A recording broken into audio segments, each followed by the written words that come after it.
네, 오늘 또 이 예배 자리에 나오신 여러분들 축복합니다. 오늘 우리에게 주시는 말씀은 신약성경 사도행전 4장 36절부터 5장 11절까지 말씀입니다. 사도행전 4장 36절 이하 5장 11절까지입니다.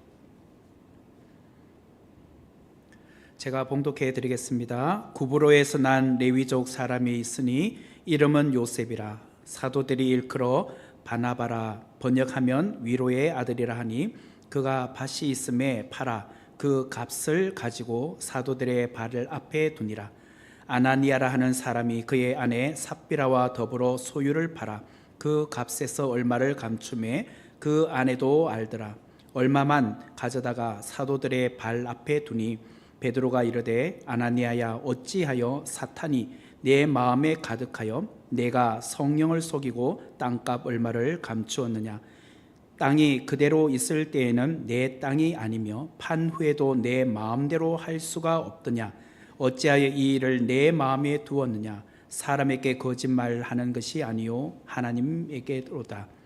아나니아가 이 말을 듣고 엎드려져 혼이 떠나니 이 일을 듣는 사람이 다 크게 두려워하더라.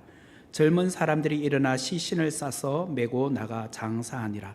3시간쯤 지나 그의 아내가 그 일어난 일을 알지 못하고 들어오니 베드로가 이르되, 그 땅 판 값이 이것뿐이냐? 내게 말하라니 이르되, 예, 이것뿐이라 하더라. 베드로가 이르되, 너희가 어찌 함께 꾀하여 주의 영을 시험하려 하느냐? 보라, 내 남편을 장사하고 오는 사람들의 발이 문 앞에 이르렀으니 또 너를 메어 내가리라 하니, 곧 그가 베드로의 발 앞에 엎드려져 혼이 떠나는지라.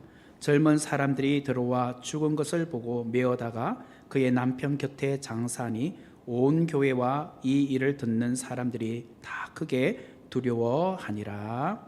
아멘. 네. 오늘 이 본문의 말씀을 중심으로 성령을 속이지 말라라는 제목으로 귀한 은혜를 함께 나누겠습니다. 지난 주일 오후 예배 시간에 저는 사도행전 4장 32절 이하 37절의 말씀으로 설교를 전했습니다. 그러면서 제가 이런 말을 했죠. 성령 충만하다라는 것은 무엇을 통하여 알 수 있는가? 성령 충만하다. 기억나시죠? 예, 고개를 끄덕끄덕이었습니다. 방언이나 통변이나 예언이나 귀신을 쫓아내는 것이나 안전뱅이를 일으키는 그런 큰 병고침을 통하여서 능력을 행하는 것, 이런 것을 통해서 이 사람이 성령 충만한 사람이다 라는 것을 확인하는 것이 아니라, 오히려 성령 충만하면 물질관이 바뀌고 생활의 패턴이 바뀌고 가치관이 바뀌고 우선순위가 바뀐다라고 말씀을 드렸습니다. 이런 사람을 보면 성령 충만한 사람이라고 말씀을 드렸죠. 사도행전 4장 32절에서 35절의 말씀은 초대교회에 나타난 성령 충만의 모습의 단면을 그려주고 있습니다. 성령 충만한 초대교회 성도들은 한 마음과 한 뜻이 되어 모든 물건을 서로 나누어 가지고 자기 재물을 자기의 것이라고 말하지 않고 없는 자에게 나누어 주고 있습니다. 이것은 오순절 성령 강림 사건 이후에 나타난 초대교회 성도들의 모습이었다라는 것이죠. 그래서 이제 읽지는 않았지만 사도행전 2장에 보면 이런 말이 나와요. 2장 44절 이하 47절 말씀에, 믿는 사람이 다 함께 있어 모든 물건을 서로 통용하고 또 재산과 소유를 팔아 각 사람의 필요를 따라 나눠주며 날마다 마음을 같이하여 성전에 모이기를 힘쓰고 집에서 떡을 떼며 기쁨과 순전한 마음으로 음식을 먹고 하나님을 찬미하며 또 온 백성에게 칭송을 받으니 주께서 구원받는 사람은 날마다 더하게 하시니라. 이미 사도행전 2장에 성령 충만하게 되니까 서로 나누는 모습이 드러나고 있습니다. 성령의 역사는 초대교회 성도들에게 크나큰 변화를 일으키고 있었다라는 거예요. 그런데 초대교회 성도들 중에 성령 충만함을 받았던 사람들도 있었지만 이들 중에는 겉모습은 성령 충만한 것처럼 보여지나 실제로는 성령 충만하지 않은 사람들의 모습도 드러나고 있었다라는 거예요. 오늘 본문에 보면 성령 충만한 사람의 한 대표적인 사람으로 바나바라는 사람이 자원하여서 재산을 또 자기 소유를 팔아 각 사람의 필요에 따라 나누어 주고 있는 모습이 드러나고 있습니다. 그에 비해서 아나니아와 삽비라라는 사람이 있는데 이 두 부부는 성령 충만하지 않으면서도 겉으로는 성령 충만한 척 흉내내고 있는 모습이 드러나고 있습니다. 오늘 이 본문에 이렇게 두 부류의 사람이 나타나고 있다는 거예요. 먼저 사도행전 4장 36절과 37절의 말씀은 성령 충만한 바나바에 대한 이야기가 나오죠. 다시 한번 제가 읽어드릴게요. 구브로에서 난 레위족 사람이 있으니 이름은 요셉이라 사도들이 일컬어 바나바라 번역하면 위로의 아들이라 하니 그가 밭이 있음에 팔아 그 값을 가지고 사도들의 발 앞에 두니라. 여기 보면 바나바에 대해서 6가지 정보가 나타나고 있는데 그 첫 번째는 그의 본명이 요셉이라고 36절은 말하고 있습니다. 이 요셉이라는 이름은 히브리식 이름입니다. 구약에 나오는 이름이죠. 아마도 이 바나바의 부모님이 구약에 그 야곱의 12아들 가운데 11번째 아들인 요셉을 염두에 두고 이름을 짓지 않았을까라는 생각이 듭니다. 이 요셉이라는 이름에서 이제 우리가 알 수 있듯이 요셉은 그의 그 부모와 그의 가족들이 어려움을 겪고 있을 때 흉년을 맞았을 때에 애굽으로 초청하여서 그 가족들을 구원하지 않았습니까? 그뿐만 아니라 애굽의 많은 사람들도 구원했던 사람, 다시 말하면 축복의 통로로 살았던 사람이 요셉이죠. 그것처럼 내 아들, 지금 태어난 이 아들이 요셉과 같은 사람이 되었으면 좋겠다라고 해서 어쩌면 요셉이라는 이름으로 지어 주었을는지도 모릅니다. 두 번째로 보면 36절에 그의 별명은 바나바다라고 소개를 합니다. 이 별명은 사도들이 지어준 이름입니다. 사도들이 바나바라고 이름을 지어줬다. 여기서 바나바에서 바는 아들이라는 뜻이고 나바라는 것은 위로라는 뜻입니다. 이렇게 두 단어가 합성으로 합쳐져서 위로의 아들이 바나바예요. 우리가 이미 앞에도 우리가 살펴보았지만 주님께서 베드로를 가리켜서 바요나 시모나라고 부른 적이 있었죠. 거기 바요나라는 말은 요나의 아들 시모나라는 뜻이에요. 그래서 바자가 붙었다는 것은 아들이라는 뜻이에요. 왜 사도들은 요셉이라는 이름이 있는데도 불구하고 그에게 위로의 아들이라고 해서 애칭으로 바나바라고 이름을 붙여 주었을까라는 거예요. 그것은 이 요셉이 많은 사람들에게 위로를 주고 있었다는 거예요. 마치 구약의 야곱의 11번째 아들인 요셉처럼 축복의 삶을 살고 있었다는 거예요. 그래서 사람들이 이 사람을 볼 때마다 요셉인데 우리가 애칭으로 별명으로 바나바라 부르자, 위로의 아들이라고 부르자라고 해서 제자들이 불러준 이름이 바나바예요. 그래서 앞으로 보면 이 요셉이라는 이름으로 등장하지 않고 바나바라는 이름으로 계속 사도행전에 나타나고 있습니다. 그리고 세 번째로 보면 이 바나바라는 사람은 구브로에서 태어났다라고 말합니다. 36절에 나오죠. 지도를 보시면 구브로는 그 지중해, 그러니까 위로 올라가면 그 아시아죠. 소아시아 7개 교회가 있고 밑으로 보면 섬 하나가 있어요. 그 섬을 구브로 섬이라고 합니다.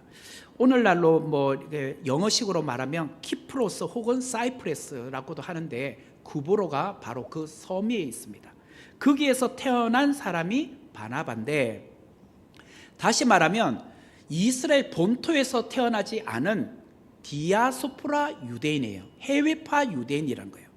그러니까 이 바나바라는 사람은 이미 헬라 문화에 익숙했고 또 그 당대의 국제 공용어인 헬라어를 능통하게 말할 수 있는 사람, 오늘로 말하면 해외에 살고 있으면서 영어를 능통하게 하는 유대인이었다라고 보시면 돼요.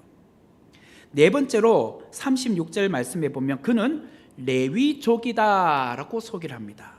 레위족이란 것은 레위 지파에 속한 사람이다 라는 뜻이에요. 구약시대 때 레위인들은 어떤 일을 했습니까? 성전에서 섬기는 일을 한 사람들이 레위족, 레위 지파 사람들이죠. 바로 그런 사람이다라는 거예요. 그 집안의 사람이다라는 거예요. 다섯 번째로 그는 밭이 있었다라고 37절은 말합니다. 여러분들이 여기서 조금 궁금증을 가지셔야 돼요. 왜 궁금증을 가져야 되느냐? 바나바가 레위인이라고 했잖아요. 레위인들은 땅이 있으면 됩니까? 소유가 있으면 안 되죠.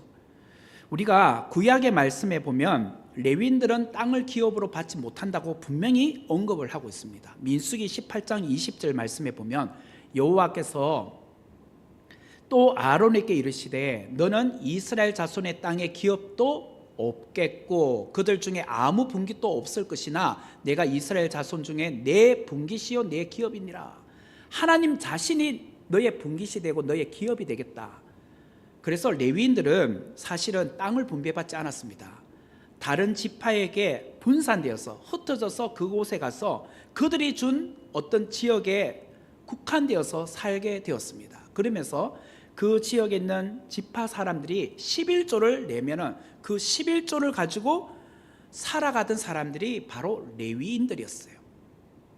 그러다가 바벨론 포로 기간으로 흘러가면서 레위인들은 사유재산을 소유하게 되었다는 거예요. 바벨론 이후부터 사유재산이 생기게 되었어요.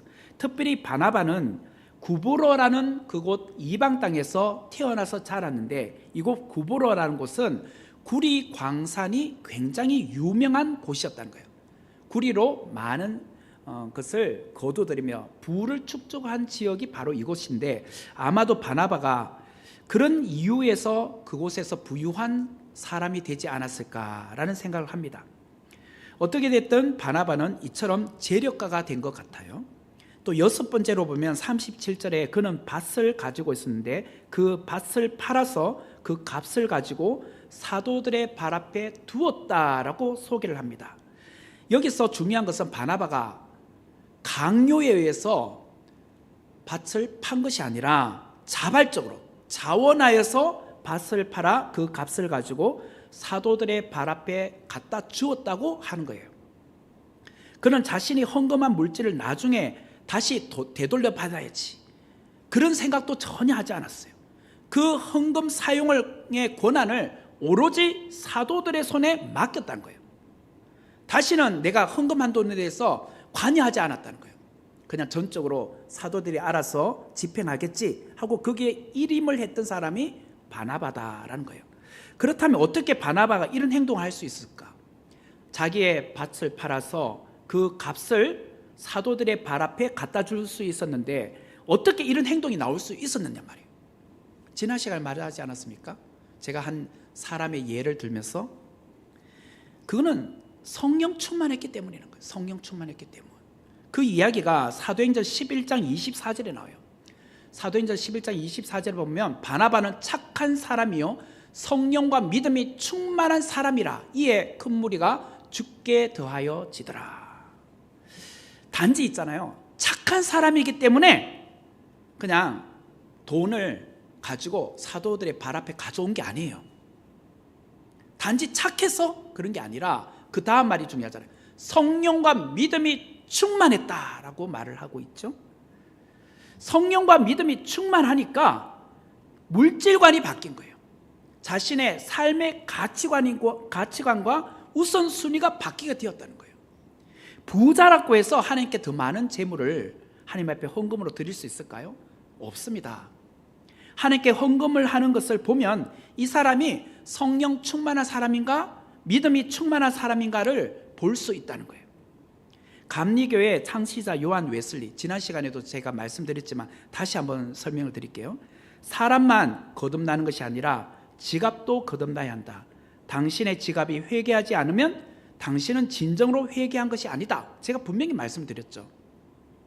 교회마다 중직자를 세울 때에 몇 가지 확인하는 것이 있습니다.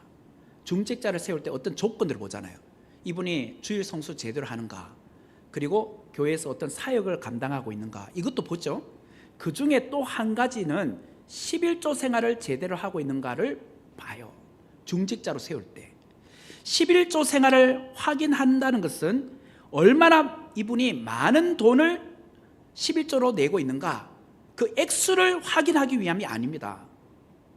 11조는 정직하게 온전하게 드리는 것이 더 중요하다는 거예요. 정직하게 온전하게 드리는 것이 더 중요하다. 적은 수입을 받는 그런 분들도 있지 않습니까? 그렇지만 매달 벌어들이는 그 적은 금액의 10분의 1을 정확하게 하나님 앞에 드리면 하나님은 그것을 기뻐하신다는 거예요. 반대로 많은 수입을 매달 벌어들인다 할지라도 온전한 11조를 드리지 못한다면 하나님은 그것을 기뻐하지 않으신다는 거예요. 결국 11조는 그 성도가 성령과 믿음이 충만한가 아닌가를 하나님이 보시는 리트머스 종이와 같아요. 리트머스 종이. 리트머스 시험지 그 종이가 뭔지를 아시죠? 원래는 푸른색과 붉은색 이 두 종류가 있습니다. 하나는 푸른색 빛이 나고 하나는 붉은색 빛이 나는데, 그 종이를 넣으면 이것이 산성인지 혹은 알칼리성인지, 그러니까 염기성인지 확인이 돼요. 그래서 산성 용액을 만날 때 푸른색 리트머스 종이는 붉은색으로 변한대요. 그래서 이거는 산성이구나. 또 염기성 용액에다가 이 붉은색 리트머스 종이를 넣으면 푸른색으로 바뀐다는 거예요. 그러면 이것은 알칼리성이구나 라는 것을 리트머스 종이의 색깔이 어떻게 바뀌느냐를 통해서 알 수 있다는 거예요. 그것처럼 이 사람이 성령의 사람이냐 성령의 사람이 아니냐 어떻게 확인해요?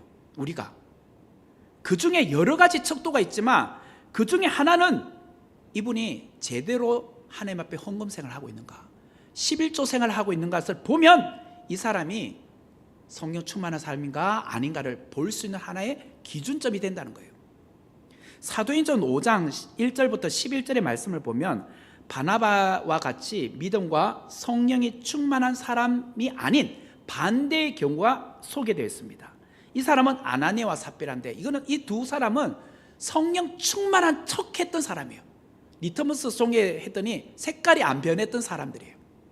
1절과 2절의 말씀 제가 읽어드릴게요. 아나니아라는 사람이 그의 아내 삽비라와 더불어 소유를 팔아 그 값에서 얼마를 감춤해 그 아내도 알더라. 얼마만 가져다가 사도들의 발 앞에 두니. 이 개역 개정판 성경 우리가 읽고 있는데 이 1절 앞에 보면 아나니아라 하는 사람이라고 시작을 합니다. 아나니아라 하는 사람이. 그런데 원어인 헬라어 성경이나 혹은 또 영어 버전들이 있어요. 다양한 버전들 앞에 보면 그러나라는 단어가 나와요. 그러니까 4장 마지막 절 37절까지 찍고다가 5장 1절을 시작하면서 그러나라고 해요. 다시 말하면 4장 마지막에는 바나바에 대한 이야기겠죠. 믿음과 성령이 충만한 사람인 바나바는 이렇게 하나님 앞에 밭을 팔아서 사도들의 발 앞에 드리고 있습니다. 그것을 통해서 구제하고 있습니다. 그러나 아나니아라는 사람은 이렇게 5장 1절이 시작한다는 거예요. 그러나라는 말은 앞의 내용과 뒤에 이어지는 내용이 서로 상반될 때 그렇게 그러나라는 역접 접속사를 쓰지 않습니까? 오늘 본문은 4장의 내용과 앞으로 전개되는 5장의 내용이 정반대다라는 거예요. 아나니아와 삽비라 부부는 사도행전 2장과 사도행전 4장에 나오는 사도 베드로의 설교를 직접 들었을까요? 혹은 못 들었을까요? 사도행전 2장과 4장에 보면 베드로가 설교했을 때 3,000명, 5,000명 이렇게 회개하는 사람들이 나타났잖아요. 그때 이들도 역시 설교를 들었을까요? 듣지 않았을까요? 들었어요. 분명히 사도 베드로의 설교를 들었기 때문에 그때는 은혜를 받은 거예요. 그래서 초대교회 성도가 된 거죠. 이 부부도 말씀의 은혜를 받았기에 소유를 팔아서 사도들의 발 앞에 가져온 겁니다. 그런데 그 소유를 다 바치는 것이 아까웠던지 아니면 갑자기 다른 이유가, 가정적인 어떤 형편이 무슨 이유가 생겼는지는 잘 모르겠지만 그 재산의 일부를 감추었어요. 그리고 일부만 가지고 사도들의 발 앞으로 가지고 왔다는 거예요. 문제는 이것이 이런 이유로 죽었다는 거예요. 죽었다. 이게 큰 문제예요. 사도들의 발 앞에 일부분만 가지고 왔는데 문제는 그들이 죽고 말았다는 거예요. 죽고 말았다. 이것이 성령 충만을 받고 성장해 가는 예루살렘 교회에 나타나고 있었던 어떤 위기였다는 거예요. 위기. 지금 사도행전 4장에 나오는 아름다운 모습과 너무나도 대조적인 장면이 5장에 나타나고 있지 않습니까? 아나니아와 삽비라의 이야기가 두려운 것은 수천 명의 그리스도인들이 받은 성령 충만한 그 은혜를 단번에 이 두 사람으로 인해서 그 은혜가 갑자기 식어진다는 거예요.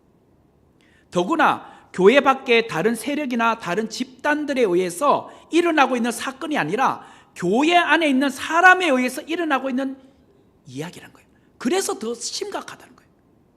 이 사건은 초대교회가 장사를 치른 최초의 이야기입니다.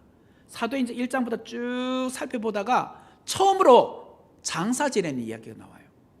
초대교회가 성령 충만함을 받고 힘있게 앞으로 전진하고 있는 이 시점에 하나님의 심판으로 그 현장에서 죽은 두 부부, 그 이야기가 나온다는 거예요. 그래서 매우 두려운 거예요. 오죽하면 5장 11절에 이런 말이 나오잖아요. 온 교회가 이 일을 듣는 사람들이 다 크게 두려워하였다. 온 교회, 온 성도들이 이 이야기를 듣고요, 사람들이 두려웠다는 거예요. 지금 은혜가 막 올라가고 있잖아요. 교회가 막 부흥하고 있잖아요. 많은 사람들이 성령 충만해서 자원하여서 하나님 앞에 드리고 있잖아요. 그런데 갑자기 아나니아와 삽비라가 죽는 것을 보는 순간 사람이 두려워하기 시작을 했다는 거예요. 우리가 물어야 될 질문이 있어요. 아나니아와 삽비라 부부가 죽어야 할 만큼의 큰 죄를 지었을까요? 이들이 소유를 팔아 그 값에서 얼마나 감추었다는 것이 죽을 만큼의 큰 죄인가? 여러분 어떻게 생각하세요? 일부분을 숨긴 것이 그렇게도 죽을 만큼의 큰 죄입니까? 본문 그 어디를 봐도 사도들이 성도들에게 강제적으로 땅을 팔아라, 그래서 그 판 돈으로 하나님 앞에 바쳐라, 그렇게 말한 적이 아무도 없습니다. 어디에도 그런 말이 나오지 않아요. 성령 충만한 사람들이 자원하여서 부동산을 팔아서 혹은 자기의 집에 있는 물건들을 가져왔잖아요.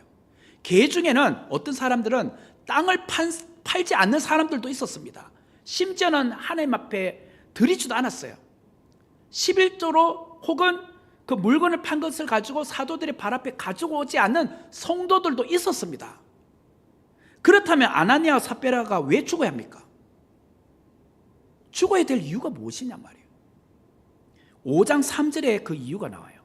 베드로가 이르되 아나니아야 어찌하여 사탄이 내 마음에 가득하여 내가 성령을 속이고 땅값 얼마를 감추었느냐. 베드로가 지적한 것은 네가 왜 헌금을 적게 바쳤느냐, 여기에 초점을 맞추고 있는 게 아니에요. 왜 돈 요밖에 안 바쳤어?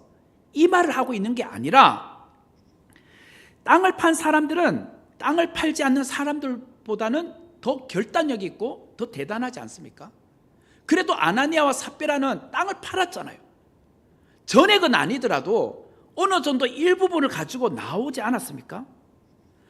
좀 전에도 말한 것처럼 그 당시에 땅을 팔지 않았던 사람들도 있었고, 또한 사도들의 발 앞에 물질을 가지고 오지 않은 사람들도 있었다고 분명히 제가 말씀드렸어요. 그러나 아나니아와 삽비라는 땅을 팔아 전부는 아닐지 몰라도 일부분은 가지고 왔잖아요.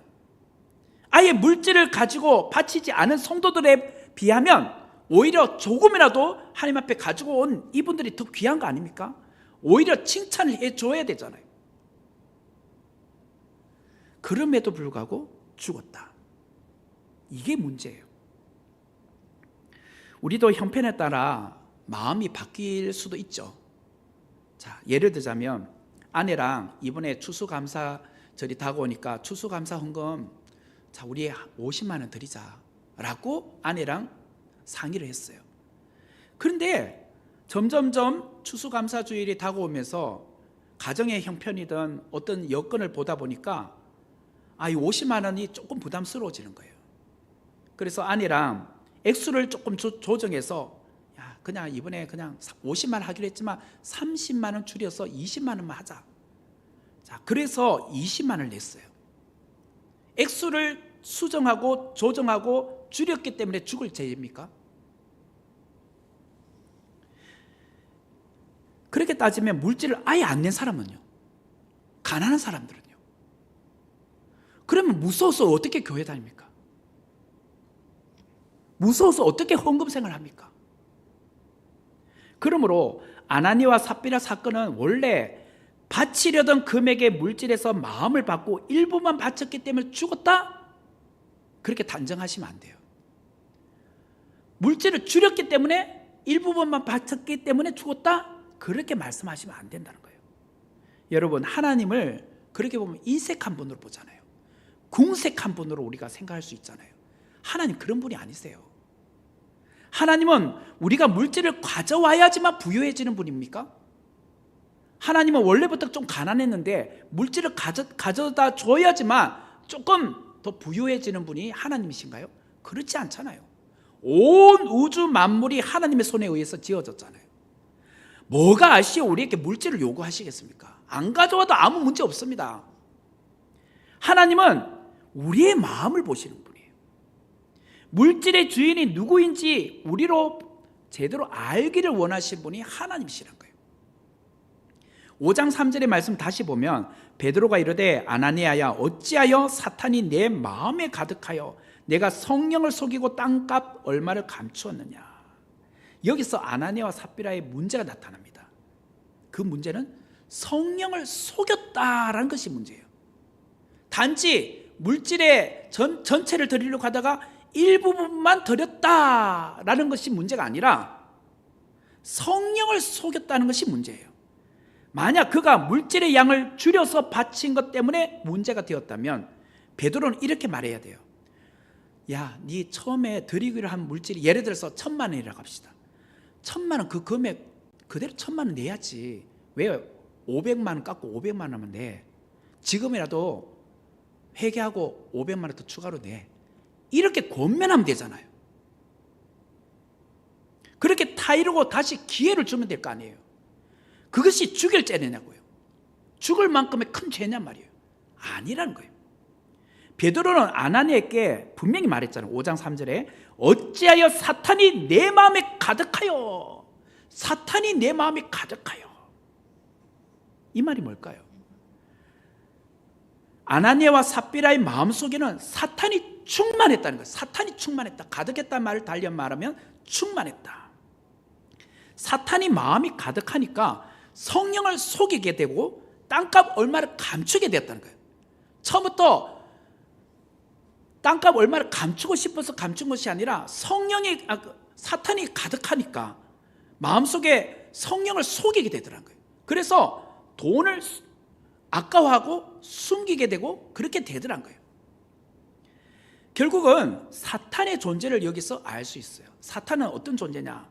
요한복음 8장 44절의 말씀을 보면 너희는 너희 아비 마귀에게서 났으니 너희 아비의 욕심대로 너희도 행하고자 하느니라. 그는 처음부터 살인한 자요 진리가 그 속에 없으므로 진리에 서지 못하고 거짓을 말할 때마다 제 것으로 말하나니 이는 그 다음 말이 중요해요. 그가 거짓말쟁이요 거짓의 아비가 되었습니다. 사탄은 거짓말쟁이요 거짓의 아비가 되었다. 이렇게 분명히 말합니다. 이 말을 조금 쉽게 말하면 사과나무에서는 사과 열매가 맺혀야 되고 또 포도나무에는 포도가 열매가 맺혀야 되잖아요. 그것처럼 성령의 사람은 성령의 열매가 맺혀야 돼요. 그러나 사탄이 충만하게 되면 뭐가 맺히느냐? 거짓이 맺힌다는 거예요. 오늘 사탄이 가득하여 라는 것은 이 아나니아와 삽비라는 사탄으로 가득해서 거짓말로 맺혔다는 거예요. 아나니아와 삽비라의 문제는 사탄이 가득했다. 이게 문제예요. 사탄이 가득했다. 그러면 이 가득하다는 말을 조금 우리가 설명이 필요한데 사도행전 4장 31절에 보면 빌기를 다함에 모인 곳이 진동하더니 무리가 다 성령이 충만하여 담대히 하나님의 말씀을 전하니라. 여기 성령이 충만하여라고 할 때 충만이란 말이 가득하여라는 말이에요. 똑같은 헬라어 단어로 쓰고 있어요. 자, 사도행전 11장 24절 말씀에 보면 바나바는 착한 사람이요 성령과 믿음이 충만한 사람이라. 여기도 충만한 사람 할 때 충만이 가득하여라는 말과 똑같은 단어를 쓰고 있어요. 사도행전 5장 3절 오늘 읽은 본문 다시 보면 베드로가 이르되 아나니아야 어찌하여 사탄이 내 마음에 가득하여. 이 가득하여 말이 성령 충만할 때 충만한 말하고 똑같은 단어란 거예요. 헬라어로. 한 사람은 성령이 충만해요. 성령으로 가득 차 있어요. 그런데 또 다른 한 사람은 그 마음이 사탄으로 가득 차 있어요. 똑같이 가득 차 있는데 성령으로 가득 차 있느냐 사탄으로 가득 차 있느냐 이게 다른 점이에요. 베드로가 네가 어찌하여 하나님의 영을 속이느냐, 어찌하여 하나님의 영을 시험하느냐, 사람을 속이는 것이 아니라 하나님을 속이는 것이다 라고 말한 것은 단순히 돈을 전부로 바치려고 했던 그 마음이 잠깐 가정 형편상 일부분으로 바꾼 것 때문에, 그것 때문에 지금 베드로가 말한 것이 아니에요. 너는 진짜 성령을 모르고 성령을 받은 사람이 아님에도 불구하고 성령이 가득한 사람처럼 너도 그렇게 행세하고 있지 않느냐. 너는 아직 성령 충만하지 않잖아. 근데 다른 사람 보니까 성령 충만해서 막 자원해서 물건을 막 바치고 있잖아요. 근데 나는 성령이 충만하지 않아. 근데 흉내는 내고 싶어. 모방은 하고 싶어. 그래서 성령 충만한 척하고 있어요. 지금 사탄으로 가득 차 있는데. 그러다 보니까 그 모습만 이렇게 하는 거예요. 그것이 오늘 베드로가 지적하는 모습이에요. 아나니아와 삽비라가 성령 충만함을 받은 사람들과 똑같은 행동을 하고 있는 모습을 제가 비교해 볼게요. 지금 얼마나 똑같이 행동하고 있는가. 가장 먼저는 사도행전 4장 34절과 37절에 보면 소유를 팔았다고 말해요. 성령 충만한 사람들도 지금 다들 소유를 팔고 있어요. 4장 34절 37절에. 근데 5장 1절에 보면 동일하게 아나니아와 삽비라도 소유를 팔아요. 똑같이 행동하고 있어요. 그리고 4장 34절에 보면 그 판 값을 가져다가라고 해요. 가져다가. 그런데 5장 2절에도 얼마를 가져다가라고 말하고 있어요. 또 4장 37절에 보면 그 값을 사도들의 발 앞에 가져가잖아요. 성령 충만한 바나바는 그 값을 사도들의 발 앞에 가고 있는데 5장 2절에 보니까 아나니아도 비록 일부이지만 사도들의 발 앞에 지금 가지고 가요. 똑같은 모습으로 지금 묘사되고 있어요. 이처럼 아나니아와 삽비라는 사탄으로 가득 차여서 성령 충만한 사람들의 똑같은 행동을 나도 모방하고 있어요. 흉내내고 있어요. 이것을 베드로가 지금 지적하고 있어요. 그렇다면 아나니아와 삽비라는 어떻게 해서 사탄이 가득하게 되었을까요? 왜 그러면 이들은 사탄으로 가득하게 되었을까? 사탄이 들어올 수 있도록 문을 열어놨기 때문이에요. 문을 열어놨다. 이게 참 좀 이해가 잘 안 됐죠? 제가 조금 쉽게 말하면 여러분들이 오늘 금요 저녁 예배에 오셨는데 어떻게 오셨습니까? 교회 문이 열려 있었으니까 들어온 거 아닙니까? 제가 여러분이 오고 싶어도 문을 다 잠그고 불을 다 끊었으면 뭐 이제 번호키가 있지만 번호키도 없다 하고 그러면 어떻게 들어옵니까? 못 들어오죠. 기본적으로 우리가 교회 안에 들어왔다는 것은 교회 문이 열려 있기 때문에 들어온 겁니다. 마찬가지로 아나니아와 삽비라가 사탄이 들어올 수 있도록 마음을 열어놨다. 이게 중요해요. 이게 무슨 말일까? 사탄이 아나니아와 삽비라 마음 속에 들어가겠다고 말하고 들어왔나요? 야, 이제 너 마음속으로 내 들어갈 테니까 문 좀 열어줘. 이렇게 해서 마음에 들어오게 되었나요? 그건 아니에요. 아나니아와 삽비라는 사탄이 들어올 빌미를 제공하고 있었어요. 사탄이 들어올 수 있는 빌미를 제공했다는 것은 마음문이 삐걱 열려 있었다는 뜻이에요. 이것을 조금 더 이해를 돕기 위해서 아담과 하와의 이야기를 제가 들어볼게요. 아담과 하와가 가만히 있는데 그 뱀이 접근해가지고 아담과 하와의 마음속에 들어왔을까요? 이들은 철저하게 하나님으로 무장되어 있고 전신 갑주를 딱 입고 있는데 뱀이 와서 꼬신다고 꼬셔집니까? 아니요. 아담과 하와는 늘 동산의 중앙에 있는 두 그루의 나무, 선악을 알게 하는 나무, 그 다음에 생명나무의 실과를 볼 때마다 이런 생각이 드는 거예요. 처음에는 그런 생각 안 들었겠죠. 다른 것을 따먹으면서 저기 있는 과일, 하나님 왜 자꾸 따먹지 말라 했지? 자꾸 이렇게 하나씩 하나씩 궁금하기 시작한 거예요. 궁금해도 거기서 그쳤으면 아무 문제 없겠지. 근데 궁금한 것이 따먹고 싶다, 그런 마음이 자꾸 들어오기 시작한 빌미가 생긴 거예요. 그러다 보니까 그런 빌미가 보인다는 틈을 발견한 사탄이, 마귀가, 그러니까 뱀으로 등장해서 하와에게 접근한 거예요. 사실은 중앙에 있는 그 생명나무와 선악을 알게 하는 나무의 실과를 따먹지 말라는 것은 하와가 직접 들은 것은 아니에요. 아담을 통해서 들었어요. 아담이 하나님부터 직접 들은 거예요. 하와는 간접적으로 들었어요. 직접적으로 들었던 아담은 조금 아직 정신 무장이 잘 돼 있어요. 그러니까 간접적으로 들었던 하와에게 먼저 접근해요. 진짜 하나님께서 따먹지 말라고 하셨던, 이런 식으로 꼬시기 시작한 거죠. 그러다가 하와가 그 말을 들으니까 솔깃솔깃해지고 하나님과 같이 된다는 말에 따먹어볼까 하면서 따먹은 거예요. 그리고 그것을 또 남편인 아담에게 찾아와서 아담 당신도 한번 먹어봐, 이렇게 해서 아담도 따먹게 된 거예요. 그래서 두 사람이 모두가 그 유혹에 넘어가게 된 거죠. 아나니아와 삽비라가 그렇게 해서 마음이 열리게 된 거예요. 다른 사람들은 성령 충만하여 자신의 제사를 팔아 사도들의 발 앞에 가져왔습니다. 그런데 막상 나도 그렇게 하고 싶은 마음은 없는데 안 하고 있으면 분위기상 뭔가 이상한 거예요. 이게 달리 말하면 잘못된 영적 시기심이에요. 영적 시기심, 영적으로 인정받고 싶어하는 욕심, 욕구가 생기기 시작한 거예요. 그것을 간파했던 사탄이 접근을 한 겁니다. 우리도 신앙생활 하다 보면 누군가에게 인정받고 싶은 마음이 생깁니다. 특히 목사님이나 장로님들에게 인정받고 싶잖아요. 그런데 바나바는 자신의 밭을 팔아서 사도들의 발 앞에 갖다 줍니다.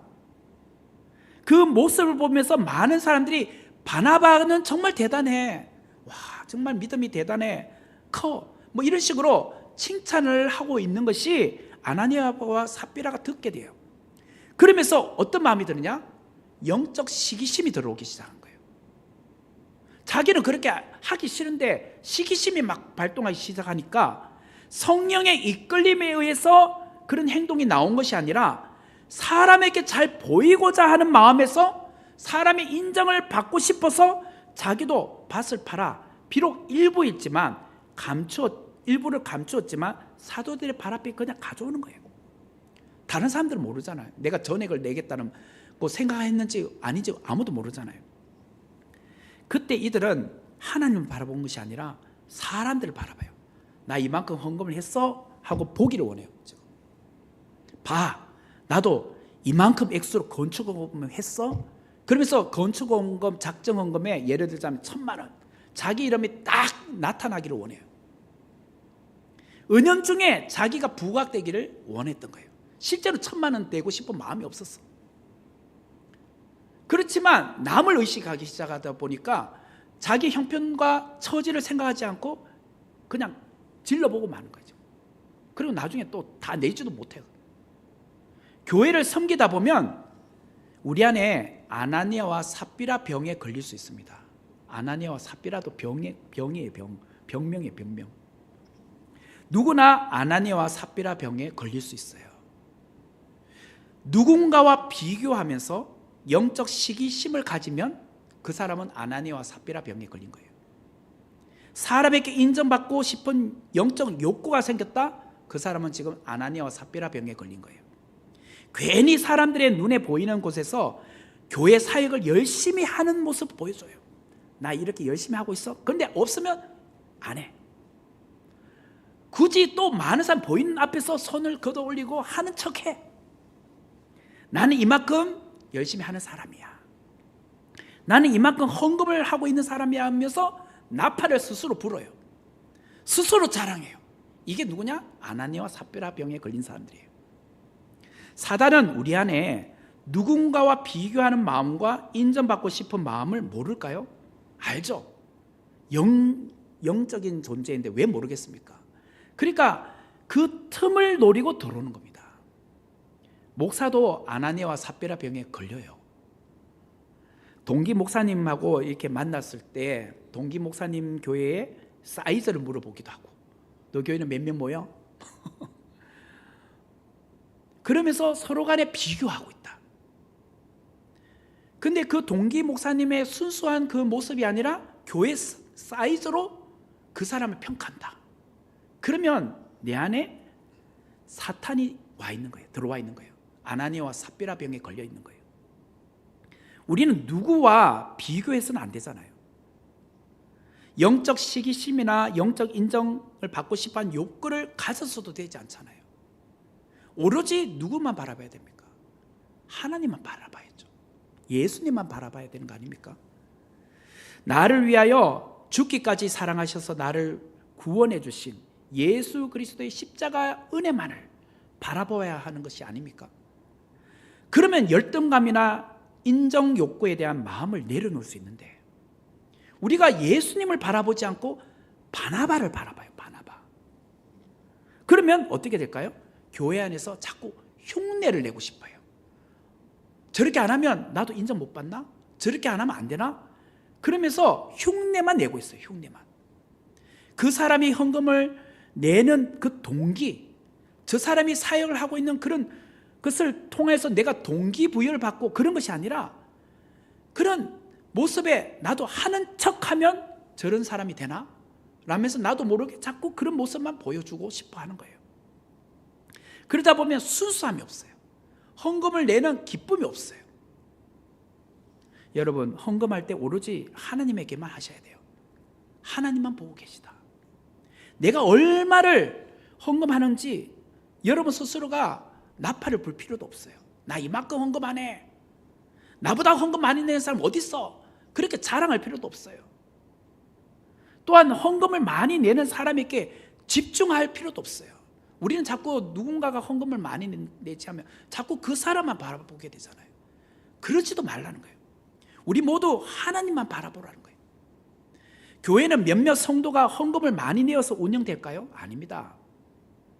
과부에 적은 2 렙돈을 내는 그런 가난한 사람들의 십시일반으로 모은 그 헌금을 가지고 드리는 마음과 정성을 주님께서 보시잖아요. 그런 작지만 모아졌을 때 그 헌금이 귀하게 쓰이는 거 아니겠습니까? 우리 선목교회가 지금까지 올 수 있었던 것은 먼저 전적으로 하나님의 은혜이죠. 그리고 여러분들이 수고하여서 번 수입의 11조 기타 헌금, 그것을 여러분의 형편에 맞게 하나님 앞에 드리고 있기 때문에 우리 선목교회가 이만큼 온 거 아니겠습니까? 앞으로도 우리 선목교회는 그렇게 나아가야 하는 거예요. 누군가 돈을 많이 내는 사람들에게 자꾸 집중하거나 나도 뭘 해야 되는 척 하다가 스스로 성령을 속이는 그런 죄를 짓지 말기를 바라요. 진짜 우리 모두가 성령 충만하길 바라요. 성령 충만하면요, 우리의 재물관이 바뀐다고 했잖아요. 헌금을 정말 하나님 앞에 아낌없이 드릴 수 있는 그런 은혜가 부어져요. 왜? 드려도 하나님께서 채워주시는 은혜를 믿기 때문에, 보기 때문에. 우리 주위에서 다니엘 기도회를 통해서도 그런 분들을 많이 보아왔잖아요. 정말 우리가 아낀다고 해서 아껴지는 것도 아니고, 또 하나님 앞에 드린다고 해서 우리의 삶이 궁핍해지는 것이 아닙니다. 하나님 앞에 드리면 하나님께서 더 귀하게 보시고 우리 인생에 또 부어주시는 은혜가 있잖아요.